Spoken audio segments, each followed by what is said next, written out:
This is the Final Word Cricket Podcast, the daily program. Geoff Lemon and Bharat Sundaresan, he's just off screen there, waving at you dramatically. As we're hanging out in the Holkar Stadium, we're actually watching India training right now. And we watched the Australians train earlier in this very decorative West Coast Eagles coloured seating here in Holkar. Bharat, it was I hesitate to use the phrase, but it was a bat-off today between Rahul and Shubman Gill, side by side, mano-a-mano, one net and the other net. Gill was in the spin net for the most part. Kale was in the pace net. So Ashwin Jadeja operating in one, Shami operating in the other. What did we learn? What's happening? Look, maybe a couple of hours ago, everyone in the Indian press pack thought, that's it, Shubman Gill is definitely playing. Because I was the first one to notice that he walked into a net before any of the other Indian batters. He was first there with a couple of throwdown guys, had a long hit, all by himself. At that point, you felt like, wow, that's it, Gill's playing. To the extent a couple of the Indian journalists felt Rahul wasn't even here. But then I realized, for all you wrestling fans out there, this was like a false count anywhere match. Because wherever Gill went, Rahul was there. I spotted him taking first slip catches, some first class catches as well on the other end of the ground. Then he joins Gill in the nets, turns his back to Gill. He's in the net on the right hand side, faces the fast bowlers, and then they have the bat off that you spoke about. And then Gill is not done yet.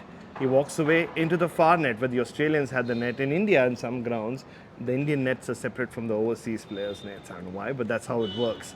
And he walks into the nets where the Australians batted, and you think, wow, Gill's winning this.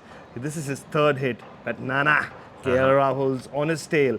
He follows him there, and the false count anywhere match just goes on. I don't know what the final pinfall count is, but still the feeling is maybe Gill is ahead of Rahul. As we know, nothing's official, but it looks like the VC next to his name was not there when the Indian selectors announced the squad for the last two tests of this series.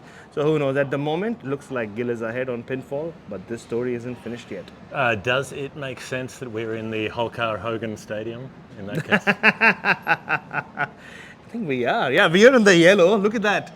This is Hulkamania. Back in the 80s, in the 90s. Yeah, this is Hulkamania. This is Holkar. Now, the Australians batted earlier in the session. I mean, most of them were there. Mitchell Starc batted for a long time, which I thought was interesting. It indicates to me that they're thinking that they're going to rely on him at some point. Cameron Green was in there, Labuschagne, Smith, Carey, Khawaja. Renshaw spent a long time in there as well. Didn't see Peter Hans come in there today. I don't know if that was earlier before I arrived at the net session. But what I did notice was a distinct lack of sweeping today. So one reverse from Usman Khawaja.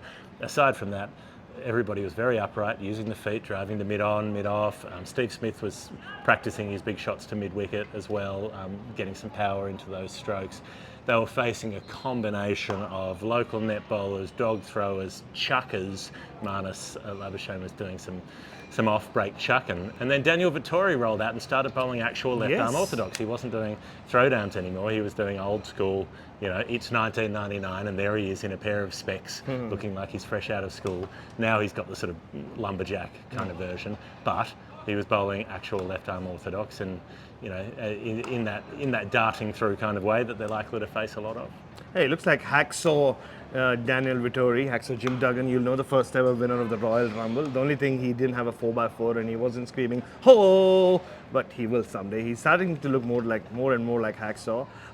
Yeah, you're right. I think he looks more like an indie rock musician. He's like, he'll be doing Bon Iver covers somewhere in a small cafe, Yeah, that's more his personality, more that than Hacksaw Jim Duggan.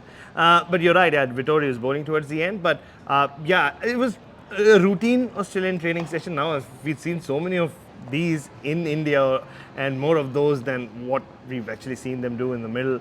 It felt like a routine session, except the fact that the sweep shot wasn't a main feature. And when Alex Carey walks into the nets and doesn't play too many sweep shots, like I told you earlier, in Bangalore he practiced the sweep shot so much he had a pull in his glute. And then his wife also criticized him for playing the reverse sweep. So he avoided the sweep shot. Wow. Usman Khawaja, you get a sore butt from sweeping too Imagine much. that, yeah. I mean, that is commitment to the cause. That totally is. Usman Khawaja, the reverse sweep, you mentioned, he missed it. Then the second sweep he attempted also missed, and it was only not until the third sweep that he attempted where he got bat on ball. But yeah, Steve Smith was flicking balls over mid-wicket for fun.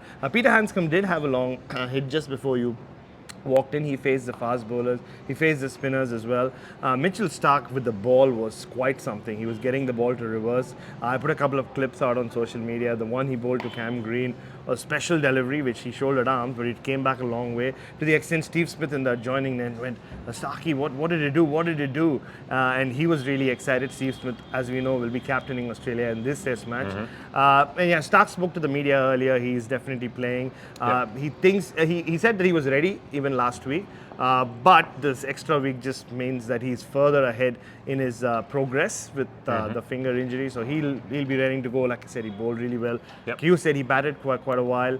And yeah, I mean, look, Cam was hitting them pretty nicely for the most part as well. And Cam Green was doing his Shohei Ohtani thing where he bowled for a long session, then strapped on the pads and went into bat. Yeah, he did. Look, I think with Cam Green, I get a little worried at times when I see him spend too much time in the nets, but today wasn't one of those. He was in there earlier with the early group with Steve Smith, Usman Khawaja, and before Manas, and then he was back in there with that group. That seems to be the group that finishes off practice sessions on. Khawaja has joined that mix. Cam Green is in the Steve Smith Manas bracket, not as crazy as them, but yeah, those four seem to have formed this wonderful foursome in the nets. The four horsemen. And more wrestling references I'm throwing in there. The four horsemen of the nets. The pitch itself is undercover, but at the moment I'm a little disappointed with how they've covered it. It looks like how I tucked the bed sheet in. I'm very clumsy with it. Yeah, it's messy, isn't it? This big green tarpaulin all over it. And the Indian camp, like, they look pretty chilled out. You know, Ravichandran Ashwin rocked up. He did a little bit of facing throwdowns just with gloves, no pads, no other protective equipment, just whacking a few balls, and then he's been, bowling at about 50% effort and intensity, just trundling a few through. I mean, they're all spread out. They've been in both sets of nets. So it's not centre wicket nets, but there are nets down by the boundary line, and there's one set for the visiting team and one for the home team. But the Indian team, after the Australians left, have been all over that. They're doing short ball throwdowns. We're watching Kohli now skipping around the place like Muhammad Ali and practicing some clips off his pads and whatnot. Everybody's involved in their own little personalised bit of training, but it looks pretty relaxed. Oh, very relaxed. R. Ashwin, so relaxed that I just saw him. I think he heard your voice. He just turned around and didn't give us a nod, but just acknowledged our presence at the ground at the Holkar Stadium. And why wouldn't they be relaxed? They're 2-0 up. The only question mark is the whole KL Rahul versus Shubman Gill. Does Gill come back? They've just gone from strength to strength. Akshar Patel finally got a bowl in the nets. Poor guy has hardly bowled in the series. It feels like he's won matches with the bat. And even just looking at Virat Kohli's body language, I heard that he had some strapping on his leg yesterday. India had a long session yesterday, which we missed because we were traveling from Mumbai. Pujara, by all reports, batted for 3 hours. And Kohli batted for a long time as well. And Rohit always looks relaxed. I saw him giving Mohammad Siraj some flack a while back when Siraj was having a little hit. Another news from the Australian camp is Todd Murphy bowled. There was some sort of niggle for him, we heard, on the side strain on the last day. So we were informed that he will have a bowl only today. I don't think he bowled in Delhi in those 2 training sessions they had after the test finished. And he bowled beautifully. He got rid of Manas Labuschagne a couple of times, troubled all of the other batters. So another positive for Australia that Todd Murphy is fit and going to go. Yep, well, that clunk sound you can maybe hear in the background, that's Virat Kohli middling them into the nets. So that's all we've been able to glean for you from the training session. 2 days out from the test in Indore. There will be one more optional session, is it, tomorrow? So there might not be so much going on the day before, light duties the day before the test match. If there's anything to report, then we will. Aside from that, Geoff Lemon, Bharat Sundaresan, this has been the final word. See ya. Have your vitamins.